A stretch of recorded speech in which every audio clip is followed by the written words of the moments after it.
No.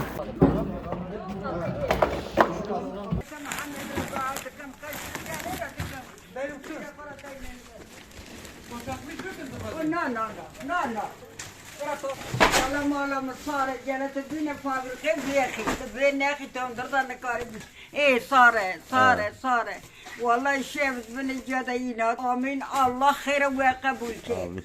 Kışı bahara çevirmek adına Umut Kervan'ın başlatmış olduğu bu çalışmada hayırseverlerin yardım ve desteğiyle şu anda görmüş olduğunuz mağdur bir aileye ısınmaları için odunları teslim ediyoruz. Bu kışı bahara çevirmek için desteklerini esirgemeyen tüm hayırseverlere çok teşekkür ediyoruz. Rabbim onları dünyada da ahirette de mesut ve bahtiyar etsin. Allah'a emanet olun. Teşekkürler.